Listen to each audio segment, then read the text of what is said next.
Okay, we're gonna call this meeting to order for ORS 192.610 to ORS 192.690, and the meeting is being recorded for ORS 192.650. So, right, the dog rule is here to do our invitation.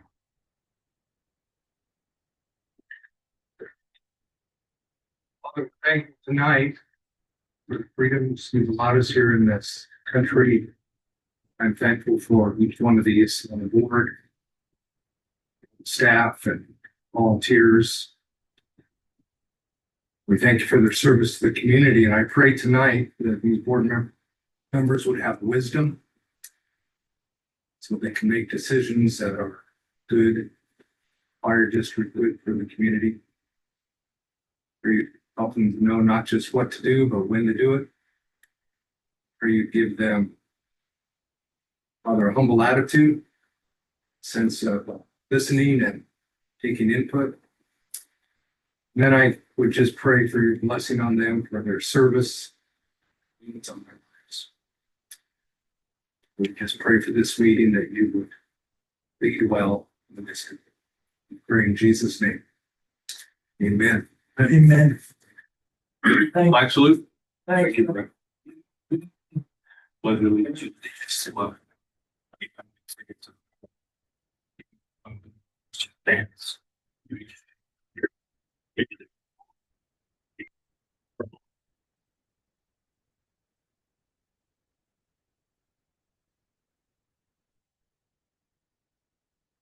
Director Milk. Here. Director McAdoo. Here. Director Holmes. Here. Director Silvers absent. And Director Aldridge. Used to the agenda. None for me. Good. Okay, keep it good. Business item. Accounts payable for approval. We have one conflict. Declare a conflict, yeah. Okay. We want to make a motion to pay the bill. Make motion, we paid the bills as presented. I say. Good. We can vote. Director Miller, Yes. Director Bone, Yes. I mean, yes. You okay on everything except for you? Everything but mine. All right. All other bills are good. Pardon me? Focus. Pardon me? Vote on this separately. Oh, we're gonna vote, okay, sorry. So that's right. So we're gonna vote on, Let's be clear with what that was for. So do you want to go ahead and explain what it was for? It was the annual dues, the Federation of Fire Chaplains. Oh. Chief Matt authorized to pay the dues once a year. vote on that separate. Yeah. So, Director Holmes? Yeah. Yes, Director Miller? Yes. Director All, I mean, yes, all. Okay. All right. Gives everybody a chance to read the minutes. Yeah. Okay. Do I have a consensus? Yeah. Good.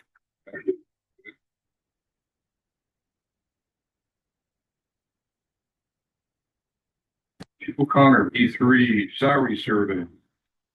Yeah, salary survey was done by HR Annie.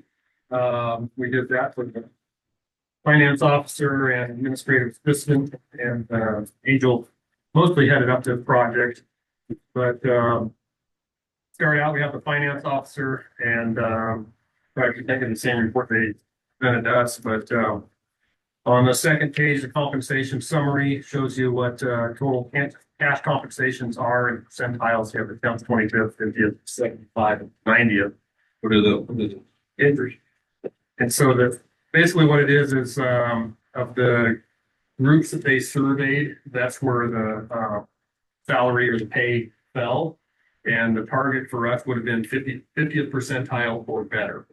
You don't want people below that. And so in that, you also have a base salary, you have bonuses, so it gets a little bit skewed that way. And then you have the hourly rate. Yeah. So when you go back to next page. Right spots. Looks at the job summary, it looks at the stats, so looked at when they did the survey, and then it analyzed 52 profiles, and then it gives a report rating of 1 to 5. In this case, it gave us a 2.8, which means there's a whole lot of variability. So depending on where you work and what you do, your job duties and everything else, as far as reliability for this position and the pay scale comparison that they gave is great. There's just too much variability from SK to whatever.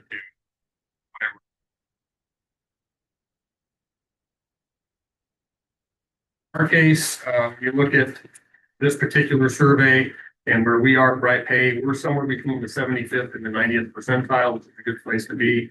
We pay our finance manager accordingly. We're not maxed out by any means, but we're they get that right. Look at it. Ish, yes, okay, right ish.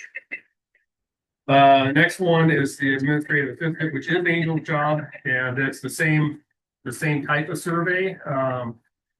They look at so many different entities and similar positions, and they show an hourly rate, percentile, and then bonuses, which will apply to us, and a base salary. As far as the hourly rate goes, we are in the 90th percentile. Go back to a couple pages in, and it gives the hourly rate by experience. And when you look at Angel's experience, where she's at in pay, and we're in that 90th percentile range. So we're not topped out, but we're kind of right in the middle when it comes to the out. Long story short, our pay is, we're not over, we're not under, we're rights. I probably butchered that whole report. I butchered that whole report without presenting. I had a hard time reading it. But yeah, if you look at it, I mean, you want to get in more detail, you can look at the different percentiles and different ranges. The only other piece to that one would be, I gotta find the right page for it now, the report stats. And it does have in the report rating for the admin assistant of 4.5, which means the pay is highly consistent, not tied to labor one. So it's better than the finance, which is variable, much more variable than compared for this one.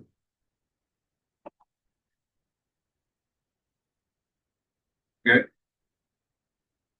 on all of it. I am Chief Sanctum. I had a hard time. I kind of had it, but I didn't. We explained it. They did a terrible job explaining it. No, we didn't. You did good. But it does show, like I said, it gives us that we are within market. We're on target. Yeah. Okay. Before station model edition. I have one. D5 strategic plan. Obviously, my big project. That's stuff out there.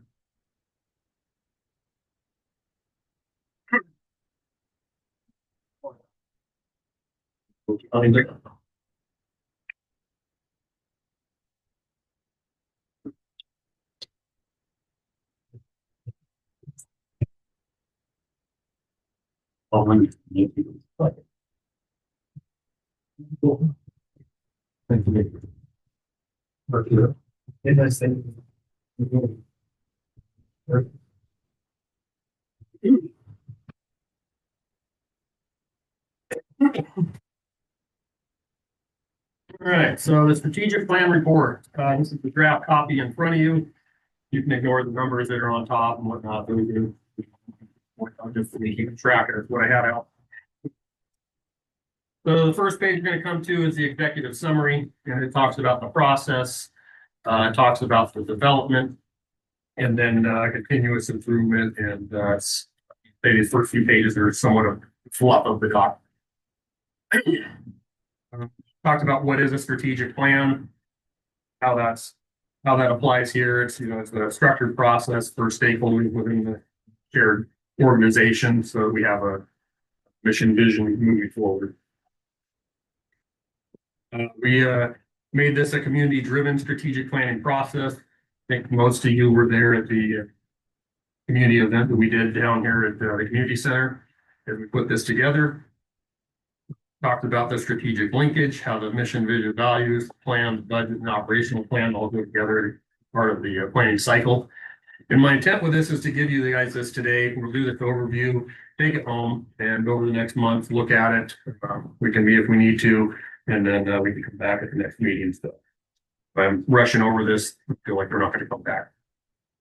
It's going to talk about the background of the organization. But when you get to the page that's titled Mission, Vision, and Values, this is the big page for us. We spent a lot of time on this as a group to come up with a mission, and that new mission is to provide professional emergency and community services to district residents and visitors. We sat in here with a group, there was what, 9 of us, I think, and we kicked this thing apart for quite a while, getting down into the details of what was which and where we wanted it to go, and argued about it a little bit, and came up with this, and we're all very happy with that mission statement for Estacada Fire. The vision is the same thing. Is to remain a highly talented department that cultivates success, defends a positive organizational culture, and exceeds the ongoing needs of our community. Again, spent a lot of time going through it, looking at it. This is where we ended up, and we all felt really good about it. Values, 3 words: talented, resilient, community. And each one of those words has its own definition. And talented, attracting, developing, and retaining excellent. Resilient is fostering strength, teamwork, and a supportive environment. And then community, meeting the needs with dedication and service. And again, sat here and picked it apart, and this is where we landed.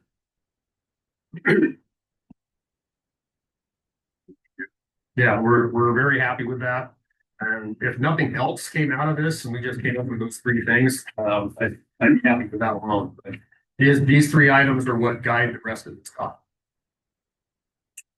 We get to the community insights, and this was the internal stakeholders. This was the community meeting, and taking that input that we gathered there. And you guys were there, so it was the different, the better, and the good, and putting the sticky notes on there, and then trying to take all that information, combine it into what are going to be our fillers, and we'll get to that here in a minute. But we had excellent representation from throughout. We had city manager, we had Estacada City Council, we had the school district.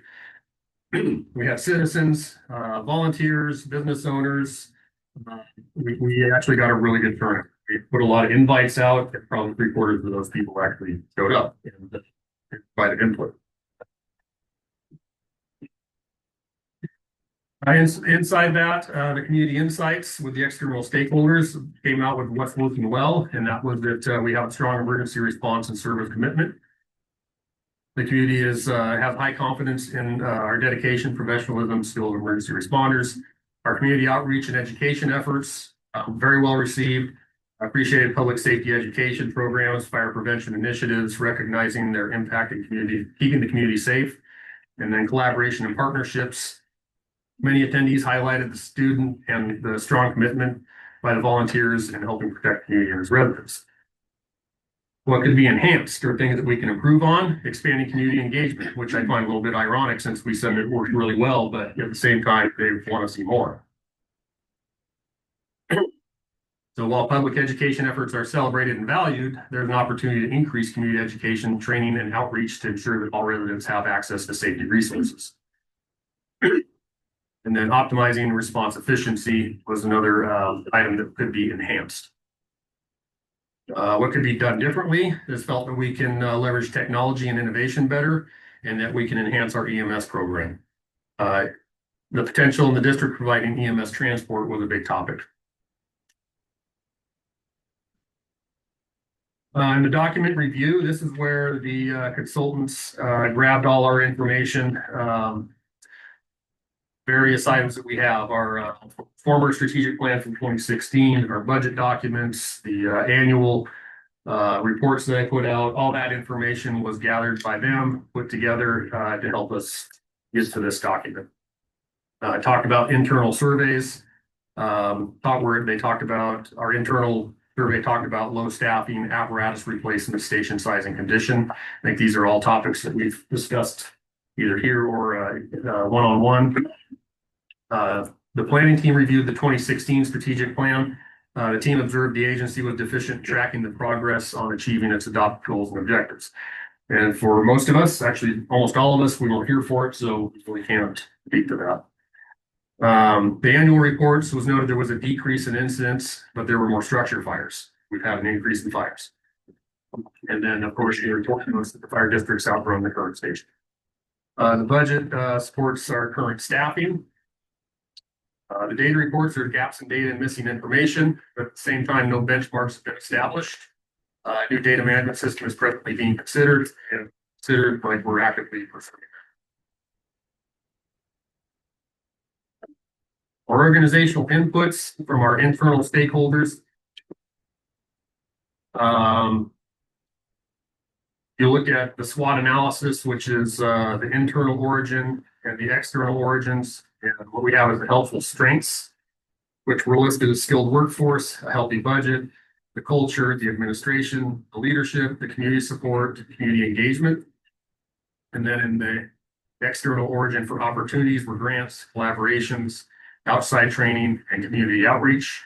And then those that would be weaknesses or harmful to achieving our objectives would be infrastructure, fire station, apparatus, staffing, board support, and perceptions. And under threats, we have growth, increased risks, funding, regulatory changes, county 911, district staffing, and community plans.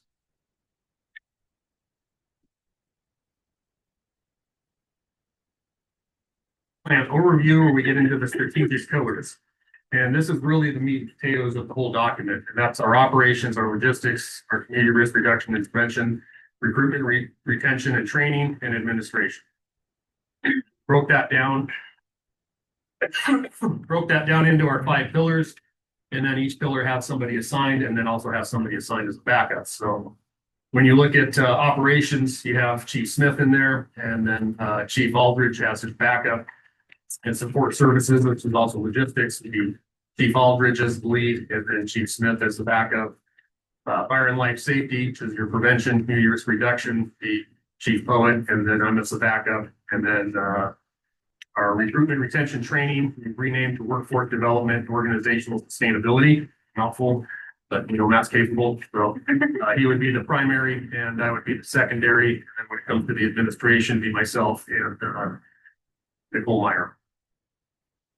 So let's skip over each one of those so we can get into the big page of this, which is the operational plan development. So we have the desired outcomes, we have the strategic goal, the objectives, and the tasks. And all of those are help supporting the pillars and what we do to achieve our goals.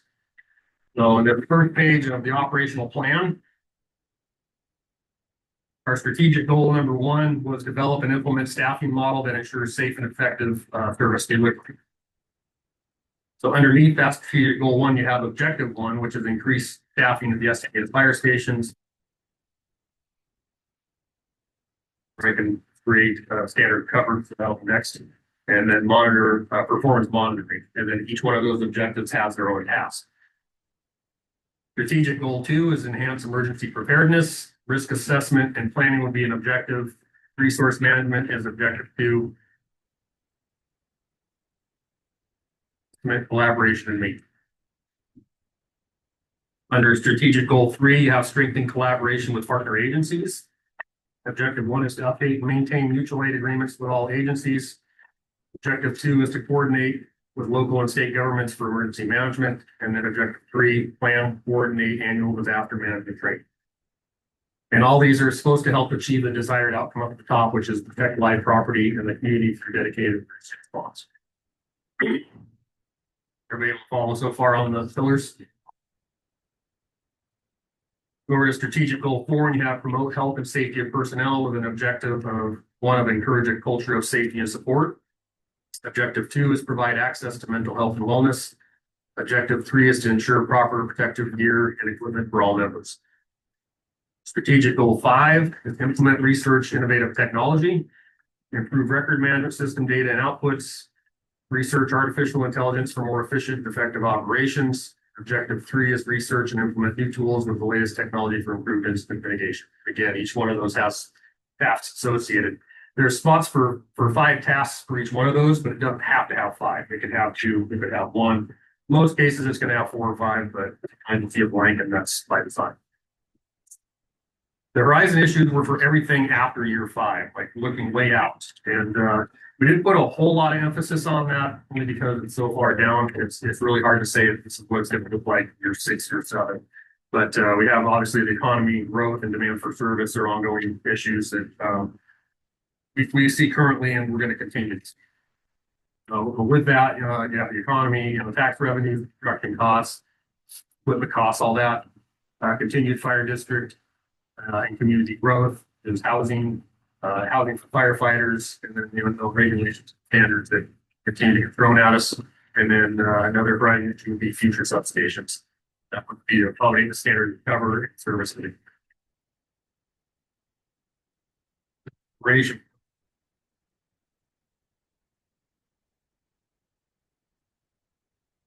Under support services, also known as logistics, desired outcome is to be good stewards of capital and logistical needs for operations. Strategic goal number 1 is plan for and facilitate station expansion.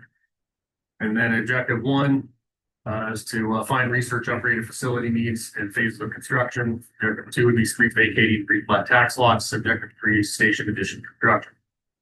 So basically what you're going to see here in the support services is a plan to roll out station expansion, station remodel, office building, and training center remodel. So in strategic goal 2 would be plan for and facilitate the station remodel following the expansion project. And then the objectives follow very similar path as they did for goal 1. Strat goal number 3, same thing, plan for and facilitate office building addition. Very similar path when it comes to the objective tasks. Strategic goal 4 was plan for and facilitate the training center remodel. And again, similar on objectives 1, 2, and 3. Tasks are a little bit different. And I will apologize for the print because it was really hard to get these bigger sheets onto a smaller sheet, so it didn't read. Strategic goal number 5 changes from the trajectory we're on with the station remodel, and states ensure operational readiness and safety by systematically replacing aging apparatus in alignment with the capital replacement plan and by evaluating future aerial apparatus needs. So objective 1 was to replace staff vehicles as budgeted and as per capital replacement plan. Objective 2, replace current rescue with transport capable rescue. Objective 3 is to replace type 1 engines. Objective 4 is research needs and options for aerial apparatus purchase. Objective 5 was to evaluate brush engine apparatus replacement. And then on the horizon would be substations, and then where that substation would go. So these are in order. You have a 1, 2, 3, 4, 5, but it's not necessarily that you have to do 1 before you do 2. It doesn't have to follow numerical order. We changed this from what the original plan was, where we had year 1, we're doing this, year 2, we're doing that, because we found that there are things that are in year 3 that we need to do sooner than later. And so by doing a strategic goal 1 through 5, we can address 5 now, 1 later, or we can shift them around as needed. Fire and life safety. Strategic goal number 1 was to promote community engagement, collaboration, with an objective of foster partnerships with local organizations, businesses, and schools. Objective 2 is to increase community risk reduction programs. Objective 3 was to solicit community feedback. Strategic goal number 2, enhance building and fire code consultations and audits. And we've got to change the language on some of this stuff, make it a little more user-friendly and feel good, so to speak. But objective 1 is provide training to career and volunteer firefighters for certifications and qualifications as company inspectors. Objective 2 is communicate with external stakeholders regarding audits, consultations, and process. And objective 3 is provide training to career and volunteer firefighters to become certified and qualified as fire investigators. Strategic goal 3 was implement effective public education programs, provide public education to at-risk members of the public at least once a year. Objective 2 is to increase the number of public education events annually. And objective 3 is to partner with other entities to co-host public education events. Goal number 4 was to conduct data-driven comprehensive risk consultations. Objective 1 was to use data-driven approaches to prioritize our efforts. Objective 2 was to develop detailed risk profiles for different areas and populations. And then objective 3 is target hazard pre-planning. Strategic goal number 5 was technical application and knowledge related to codes and infrastructure, with an objective of ensuring district standards meet current code. To research code applications for plan review consults. And objective 3 is utilize technology for application of codes and infrastructure. The horizon, succession planning, added workload with a growing community, have additional inspection position, additional workload. And that's all we've got right there. Personnel development. Desired outcome was committed to attracting, developing, and retaining skilled responders. Our first goal was to prepare training resources to maximize member response capabilities with facilities and props.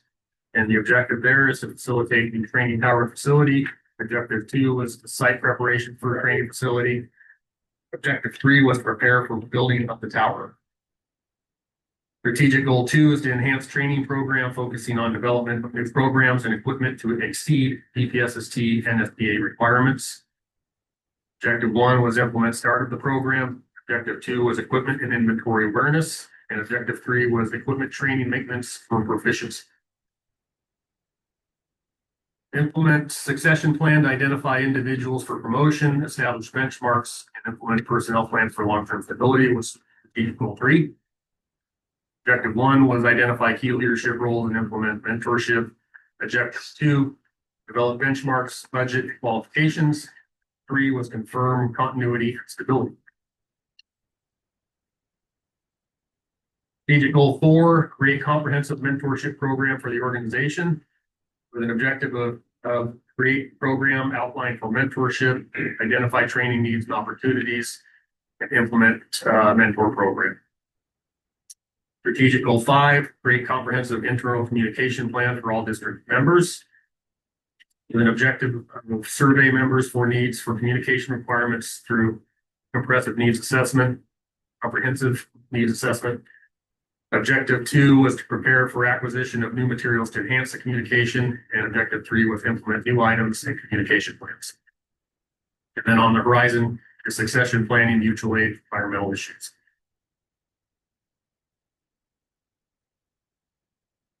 Then the last pillar is administration. And the desired outcome was to ensure efficient operation, responsibility, compliance to support response services. So basically to support everything that we have going on in this building next to us.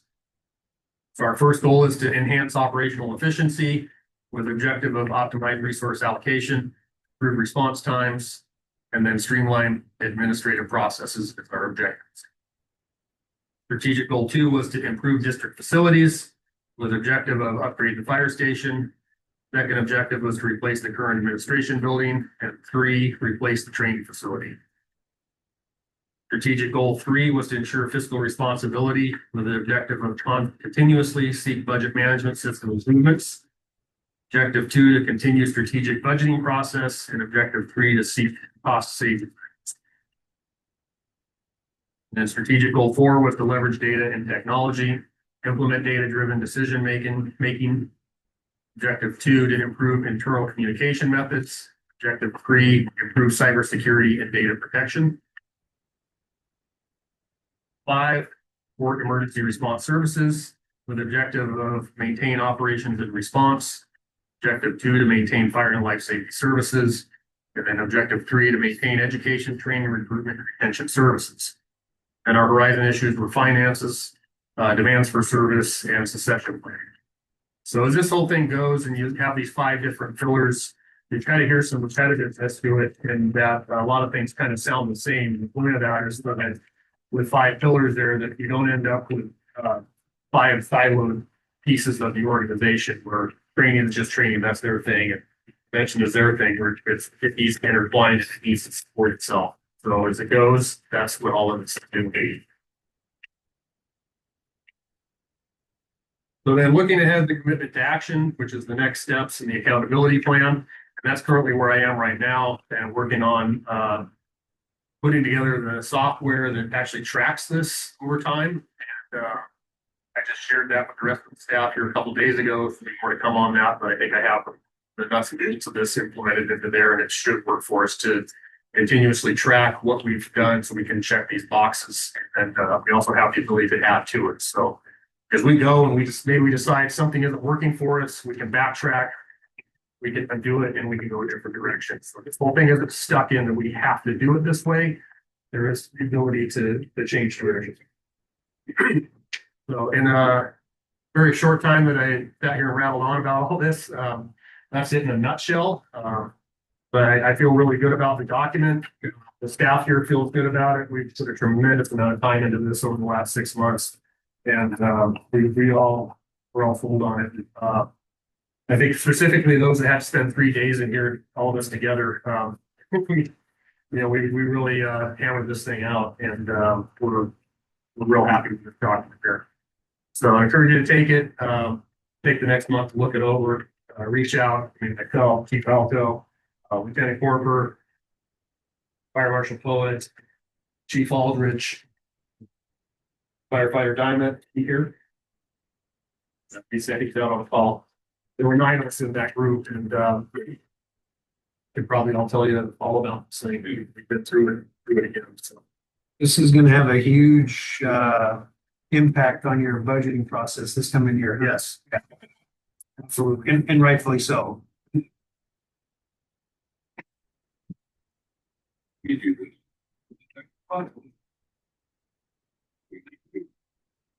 yeah. So it's back to them final.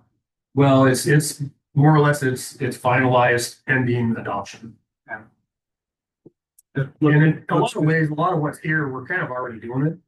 A lot of things, not all of it, but a lot of it we're already Expand. right. We're just expanding on it and then looking to the future with Making it track. So you're, very glad we went down this process. then. Yeah. I didn't think it was going to be as time consuming as it was, but I am happy with you. That's what I see here. It looks good. Yeah. At 4 years, right? Right. No. I think also the other thing too, I've been meeting with people with our membership and talking about preventing it. It's been interesting too how much interest there is if the firefighter comes in the hospital. Typically, a strategic plan they don't care. It doesn't matter so much. But there's a lot of buy-in there and a lot of want for this to move forward, which is great. That says a lot. So makes me feel better about it as well. Not just put something out there that fire think might look at that. It's important. Good. Yeah.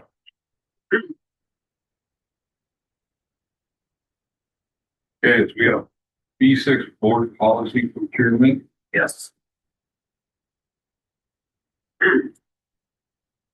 So yeah, so this is a new board policy and this is driven by grants. Their most recent computer grant that we're working on, they're saying you need to have a procurement policy. And so they gave us a template. We plugged in our thresholds and methods for procurement, amounts and things like that we already have, and a little bit of language change to get to the document you have in front of us. But to move forward with FEMA grants, it's required to have it. You guys can take it again, look it over if you want, come back to the next meeting, or if you're okay with it here. But either way, it's one of those things that I got you. So Everybody read it? I- Okay. Okay, come back and go over You the know, if Matthew has not either. Yeah, well, he did, he made a copy of it. Oh, I didn't expect it until October. Okay. All right. B7 vehicle. Default to good evening. Voice isn't really here, so I apologize if it's a little scratchy. So going through the procurement process, so once the budget was approved for the 2 vehicles, we went through matching up with the apparatus replacement plan and started by going through as many dealers as I could to try to find two vehicles that were relatively close together as far as specifications with our needs, with, you know, four-wheel drive, column shifter, all of those things. Detailed, and Chief, was it attached in the packet, all the pricing? Or no? Okay. Those are two staff. That's right, the two staff vehicles. So I reached out to Roberson Ram, Newburgh Dodge, Ron Tonkin PDX, Wilson Ram, Wilson Motors, Lithia, Weston, Landmark, Chuck Colvin Ford, Courtesy Ford Lincoln, Newburgh Ford, Dave Smith Motors, and Dick's Country Dodge. So it was more than reaching out to two or three, which was my intention. The reason why is because it's hard to find two red trucks right now. So out of all the dealerships that were contacted regarding the trucks, many were unable to locate suitable vehicles or compete on the price. So we try to set a benchmark of 60,000 per vehicle or less, and only one dealership was able to not only able to acquire the vehicle, but to meet or coming under where we're hoping to be at. The procurement challenges we had is before we did this, so we did put it up on government bid for 30 days to make sure that we could really exhaust all efforts before doing this. We did not receive a single bid for purchasing the two pieces of equipment for us. Yeah. So that ruled out that piece, which was kind of that low-hanging fruit for us. With the feature availability is another challenge. The red is apparently not a very popular color these days. Having a column shifter, also not a very popular feature these days. So those are things that we need in order to be able to suit them for our needs. The marketing and pricing pressures. So right now there's tariffs on steel, aluminum, and imported components. So you can have two vehicles that come off the same production line, but they're going to have two different retail prices on them. And so that's been a challenge for us to find vehicles that were currently in market versus ordering ahead of time, which was another alternative that we looked at. Right now it's 10 to 16 months on order for vehicles. And with that, we don't have a price guarantee. And then also California apparently is going after red vehicles now because we follow California's emission vehicle standards, and they start in California and they picked up most of them. So those are the challenges that we came across. What my recommendation is, and I've spoken with Lieutenant Corporal on as far as fleet consistency, spoken to Chief, I spoke to Chief O'Connor and Chief Smith. Is my request is to be allowed the 120,000, which is 60,000 per vehicle, to be able to acquire two red Dodge Rams new that come with all the features that we want that are currently already in the state of Oregon. We expect that cost to be significantly less than the 120, but the reason why I'm asking for the max is because that's what was budgeted. This also allows us the ability to do dealer add-ons, running boards, things of that nature. The Rams that we're looking at, they're actually the name is a fancy name. It's called Warlock. So if it was named anything less cool, I wouldn't want it, but it's got Warlock in it. But the vehicles essentially, what's that? Is that which? It might be. That's why I want them. But they come with all-terrain tires. They come with the feature sets that we're already looking at. Many of the things that come in the Warlock are things that we would add on ourselves. So does that mean we still need to add lights and siren packages? Yes, it does. But the advantage is that we don't expect ourselves to have to immediately go out and get ADB tires. We don't expect ourselves to have to go and outfit the center consoles differently than we currently have done. It also provides fleet consistency with our other Dodge products. So my ask tonight is I've already submitted all of the price comparisons. I've already submitted availability requests. And I've looked not only for Oregon, I've looked at Oregon, Washington, Idaho, California, Montana. This is all I can find. So I summarized everything with the details, but my request is an approval of 120,000 so that we can go ahead and grab these two vehicles and begin the process of intake and outfitting so we can get them into service to replace the two Fords. Question. Does the 120 cover the outfitting as well, or was that just what we budgeted for the purchase of the That's to vehicle? buy the vehicles. Yeah. I mean, I can't really go over that because I gotta have enough money to do everything else. And Director Hull, the initial quote that I received from the vehicles, the first one was at 47,106. The second one was at 50,225. Well, Or well under, but the concern point is that one of them has been sold. I don't know which one. They are bringing up a second one from Eugene Springfield area just because they sold one, not for us. And so that cost might change. That's the request for 120 to cover the buffer. I was just curious if them being at the top or they were towards the top of the market price, what we had approved, if we needed to look at approving more to make sure that they were upfitted, not just sitting out there. Yeah, if anything, we could spend more, but then we'd have to do something different for the sake of the outfit. I think if we stay in that 120 and under, we should be okay. Or at least to get our lights, siren. Talking about last month, and bringing the load to the bill. These are 2,500. 30, 15. 15 oh, they're 50. Four-wheel drive. We're not locked in because of respect to the board. There is only one dealer that had the inventory that would be able to deliver at this time. That is subject to change, but as of right now, we have one dealer that can deliver.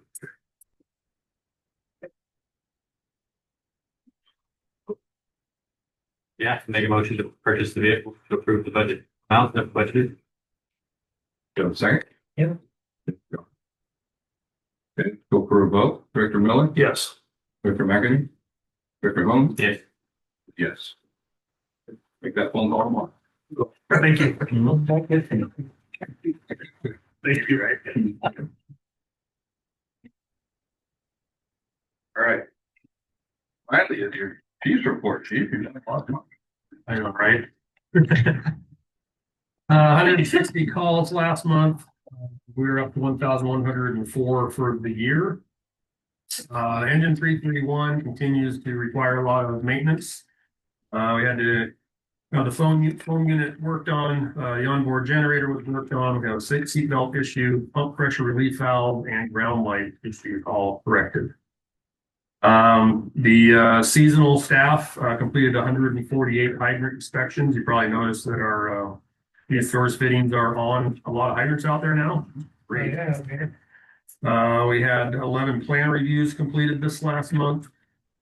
We were at the Community Wildfire Risk Reduction Peer Grant meetings. We've had a bunch of those. That grant is one that it's like we have it, but we don't have it. We have to finalize a bunch of formalities, I guess, with it before we officially get that money. But hopefully that's coming this next month. We had the National Night Out here in Estacada and in Springwater. Chief Alto, you want to talk about training? You bet. Sorry, just coming back in some little while. We did see our certifications increase. We've got several members that are now getting their rope and rescue technician, which is going on right now. That's why our folks have been here tonight. We are currently looking at what's going to be potential training for next year, which could include opportunities for TEACS training, which is in Texas. And then potentially looking at FDIC and also looking at, I think there's another one that was going to be, I believe, is in Denver. We have started our drone program, and so we've acquired our training drone, which should be here anytime. We've also acquired our main drone. Christian and I both took our drone training class. Christian actually passed his FAA test. I showed up, took the test, didn't pass the test. It's gonna be all right. I've been there a couple of times. Yeah. Hit the eagle over there. Yeah. So I'll get over it. We have Jen and Harrison who begun their paramedic school training. So we really have a lot of activity going on. There's our hour reporting will be coming out soon. It'll show where we're at, as well as the climate survey report, which I'm still waiting to get the rest of those results.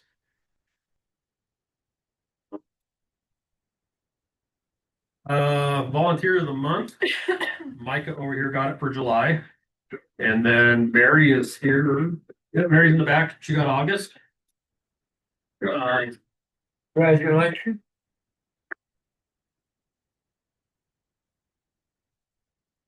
Firefighter David Champion successfully completed his 1-year probation. His first year. Ended our first football game of the season here at the high school. We had a couple of nasty calls in August. One of those being a motorcycle crash at Three Links, where we landed light flight at Ripplebrook. I was just on my way up to pick huckleberries and came across it without any cell service, and so got wrapped up into that for Saturday afternoon. We had a gunshot wound on the 4510 road, where life flight was also landed. That patient did not survive, so our positive numbers are kind of going the other way.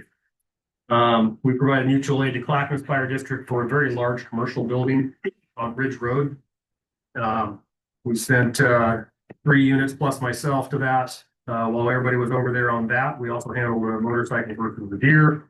We had a walk-in medical for a child with a broken leg, and then a serious heat cold exposure EMS call. And on top of that, we still managed to maintain some patient staff. So we did exceptionally well at taking a big call volume and keeping staffing up. What else? We responded to another Clackamas call on Eagle Creek Road, the Wildcat Lane fire, and that was like a quarter mile or so outside of our district. We got excellent stop on. And then finance. Hold on real quick. I got a question for Matt. What is a water mapping training cost? So I've been working with our Troutman on our nozzles. We've been looking at head nozzles. We've been looking at the different type of nozzles and application of water use with training. The water mapping training prop essentially is a prop with a lot of 90-degree turns on it. That also has plexiglass at the top. So as our firefighters are working on making their approaches and their attacks, they actually can see what the water is doing in the prop, which is in theory, when you're in a Conex box, you see the water that falls down, but you're not necessarily seeing the patterns and why the patterns are important. And so at FDIC this last year, when we watched a couple of different demonstrations of these water mapping boxes, and then we thought, why not have one here? So that's what a water mapping box is. I knew you were going to ask that after. Okay, Nikki, go ahead. Okay, so the finances, there's nothing different than what is in the packets in front of you, but I'll just point out a couple things. We submitted reimbursement for the contribution. Our overall revenue for the month was $9,843 because our taxes won't be coming in until about November. Our expenditures were at 17% of personal services, 15% of material services, $0 spent for capital outlay so far, and 21% for our grant expenditures. Our current cash balance on our accounts is $5.83 million. That's all I have to report. Oh, actually coming up October will be our audit. So the auditors come in October. That's what I'm working on currently. Okay, thank you. Take 1, 2, 3. Litigation. Maybe we're done. Maybe. It is pretty hot. Yeah. All right.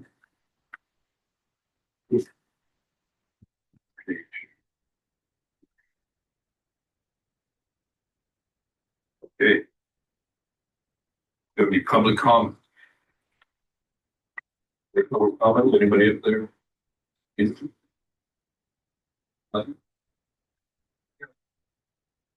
Pardon? We also had a fire in Bolt. Oh, Is that what's here? What's that? We had a fire in Colt.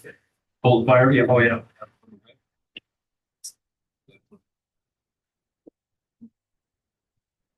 any comments? Anybody? I'd like to thank the chief for putting the strategic plan together and all the hard work finding those 2 impossible vehicles from Chief also as well. I went in late. I didn't realize this is what this was, but this is a lot of work. So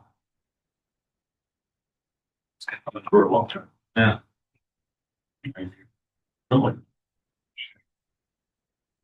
Okay, so we have an OFDDA conference coming up November 20th to the 23rd. You want to go? Yeah, I got the days off. I'll have to come back early on the 23rd. Yeah. But I'll be there. I got the days off. All right. I'll plan on going too.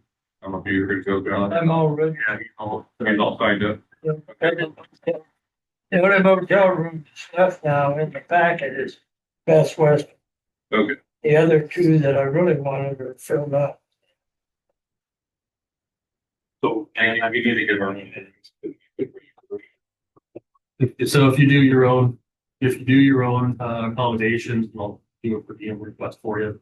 But I'll get you registered if you want to go. So I'll find you out. Okay.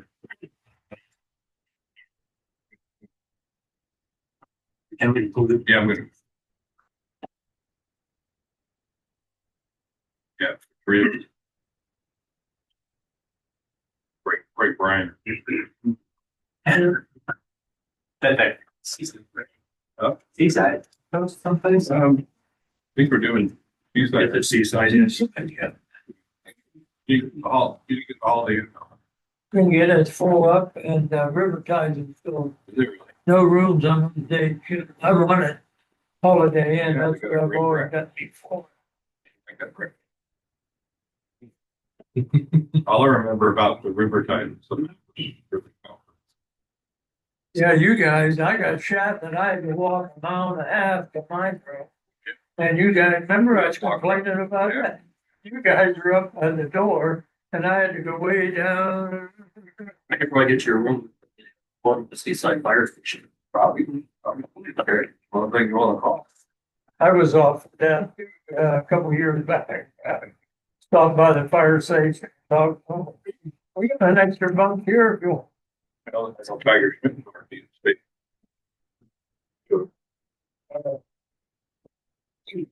All right. Community items, we're gonna move an ethics law training September 29th. Are we all on board for that? Yes, it's fine. It's fine. The